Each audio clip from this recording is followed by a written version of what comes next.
Hello and welcome back to my YouTube channel. That was some loud ass clap. I want to take time out to the sister who made this beautiful henna. Like, I appreciate you. Thank you so much. And yeah, I'll put her tag in the description below. Do contact her by Instagram, and yeah, she's amazing. I'm grateful. So obviously I haven't been posting much on YouTube, mainly because I'm gonna be honest. I'm gonna tell you the truth.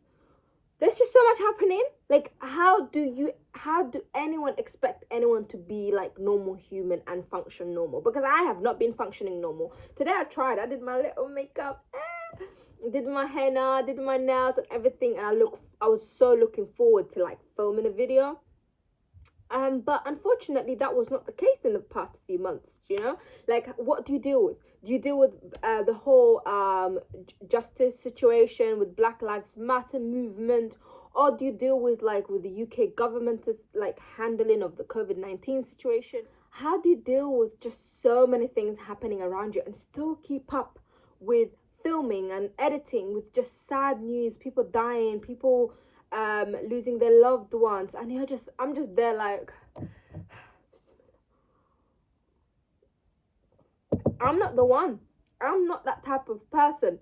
And you know what, like, well done to some of you who were able to actually schedule content and who have stayed consistent in the middle of everything that's been happening. I'm so proud of you guys and I respect you guys. But me, I'm there crying, writing a petition, writing to my local MP, literally contacting people. That's just my life at the moment, and I had no energy. There's days that I was just crying for days. There's days that I was just like contacting companies who did me dirty in the past, and I'm like, you know what, I didn't like how you handled that situation. I didn't. Furthermore, I don't like you, blah blah blah.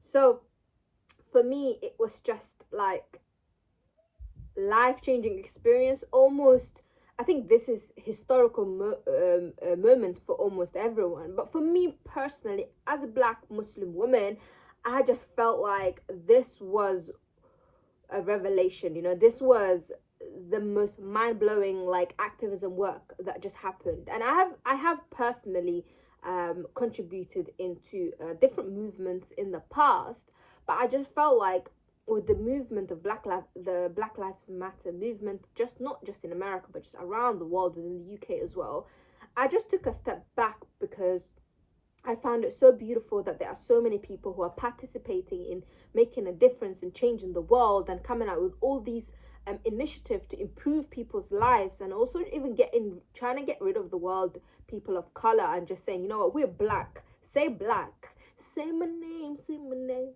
Oh no. Okay, serious. Like, I love it. I love this accountability. I'm loving the action, but not every day insert yourself in every conversation. And for the past few weeks and months, I took a step back and just watched everything and take everything in and do behind the scene work, whether that is writing a petition or attending a protest. And you know what, no shade to people who do protest and who do make a noise, like, good for you, but I'm old, man. I'm old, and I take accountability now. And me and my friend always say this: not every day have a say, not every day insert yourself in every conversation.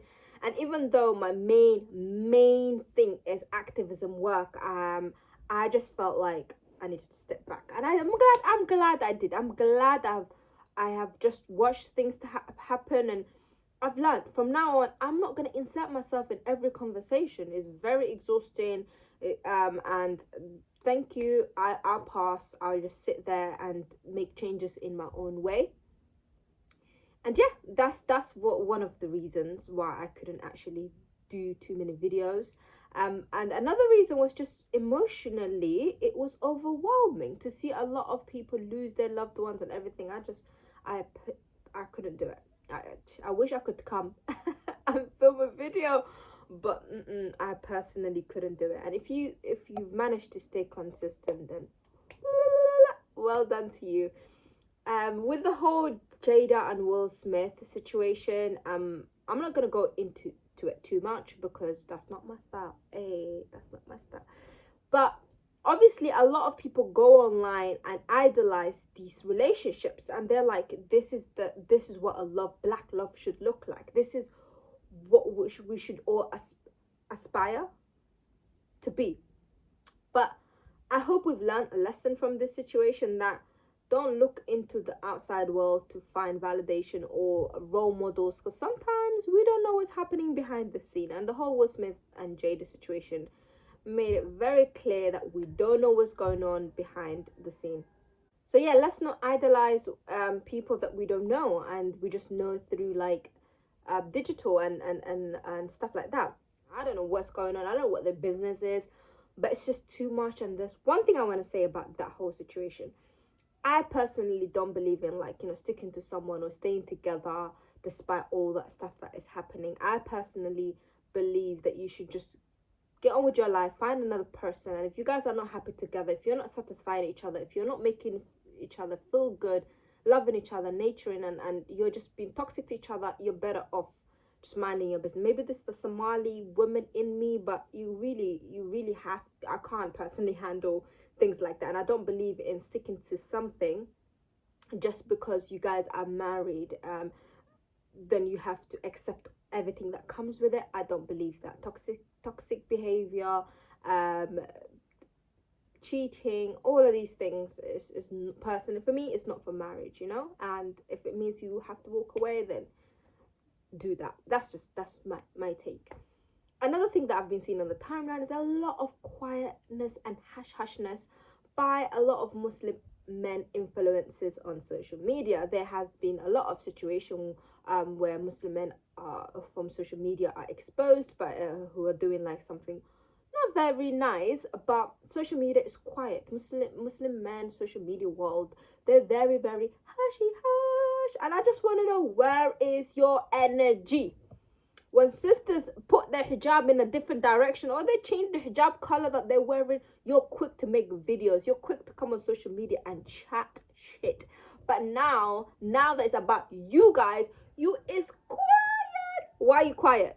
Come, make a video, make a panel. You know what? Go make a podcast. Dedicate a whole podcast to talk about the situation with Muslim men in the community. How about that? Because when it comes to us, Muslim women, your energy is there. You tweet, you make a video, you call 6 men, and you're out here doing the most. So I need the same energy, brother. I need the same energy for the Muslim men in the community as well. One more thing before I go. The whole charity organizations and the Muslim women community brands who are talking about issues affecting women in general, who are having panels where 6 men speaking about it. This is 2020.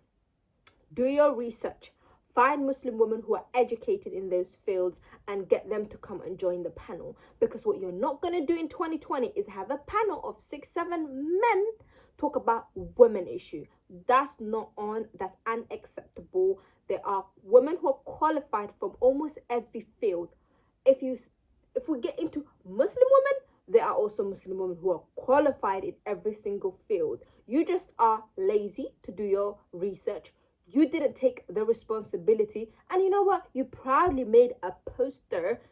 You made a poster talking about an issue that's impacting Muslim women, whether that's gender-based violence, whether that is rape, whether that is sexual harassment, and you invite men to speak about it.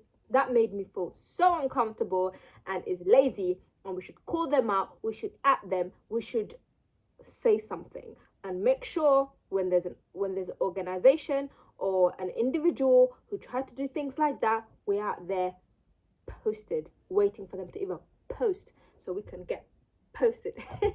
My point is, get you women in your panel, okay? Get you women in your organizations. This is 2020. The whole bullshit that you guys have been doing in the past few years is finished. Having a mosque without women's section or small women's section is finito. That's not on. We're not accepting that, okay? As one favorite younger who's a YouTuber always says, I don't want to hear it. I don't want to hear it, okay? But peace and blessings. Have a lovely, lovely, lovely evening. And I look forward to seeing you guys soon. Peace and blessings. Bye.